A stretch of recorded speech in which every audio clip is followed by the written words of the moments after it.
Welcome to Let's Get Writing. Let's talk a little bit about writing style, how you can access yours, and I will talk to you a little bit about how I learned to access mine. Let's say we thought about just writing a small paragraph about maybe an opening scene to something.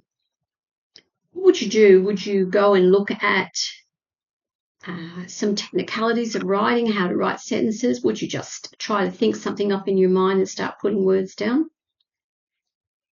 There are many ways that we can learn to do something, and I guess most people tend toward the technicalities, but I find that a little bit flat for me. I need to do something that's a little bit more inspiring, and I also tend to be a feet first person, so I jump in. So what I did when I first decided that I was going to write was I started to read, and I have suggested this to you before. I read the best. And here's just 4 of them, and I suggest that you read these authors, or those, if you want to stick within your own particular genre, read authors who are the prize winners, who are the best. Don't just head for the best sellers. Read the best writers. Don DeLillo, Cosmopolis, is one. He also wrote another book called Falling Man, which is fabulous. His writing style, precise. He uses abstractions that describe how a person's looking at the world in such a way that at times it's quite astonishing. Then there's number 2, which I have to designate as the best book I've ever read, and I've read it twice now. I will no doubt read it again. Cormac McCarthy's work. Stark, minimal punctuation, poetic, bleak beauty. Let's look at this one, and don't be put off by that.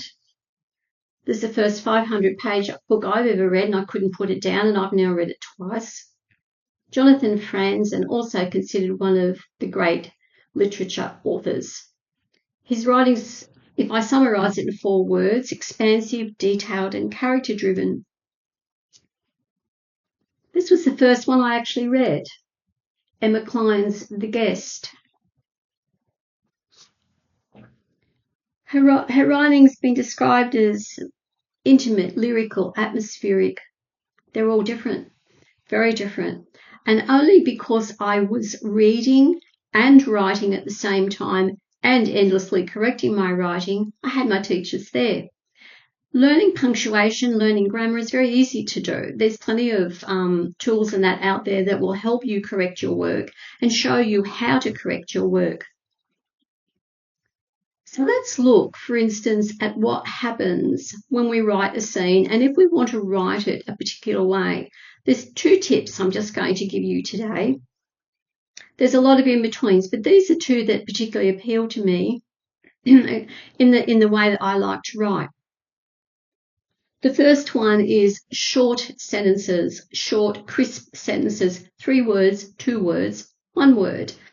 Mark Haddon writes a lot like this. He might write 4 one-word sentences when he wants to introduce a scene. And they do it for a purpose. They do it because they want to create a very sharp, static image in your mind. They want to hold you there for a moment. Then they take you to the next one. And so you're getting these, no flow of text, no clauses like ands or because or anything. You're just getting an image just put there for you to read with just 1 or 2 or 3 words. Got longer sentences. And so anyone who's wants to brave Cormac McCarthy's Blood Meridian will read about an Indian attack that takes 1 whole page sentence. By the time you've finished reading this sentence, this description of the attack, you will never in your life ever have known what it is like to read such savagery with such stark beauty to it. And I guess the only way you can describe it is it's been done like that for a reason. It's to take the reader into a relentlessly unfolding event It could even be a dialogue that appears as though it's got no end to it. It's so immersive when the idea of using long sentences. This is how I've learned to adapt a style of my own while I taught myself how to correct my punctuation and how to get those elements of the writing correct.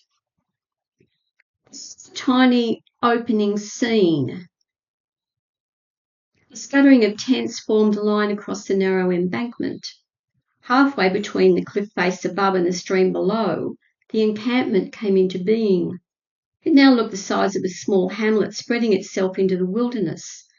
Foreign occupiers, with their sounds of flapping nylon and camping paraphernalia, imposing itself against a silence that only a few bird species and marsupials had permission to interrupt. I hope that by taking the position that rather than say this is how you should do anything, which I don't do, not in my art teaching or in my writing, that you'll discover that you have a great wealth of inspiration within you. And there are many ways that you can learn to do something.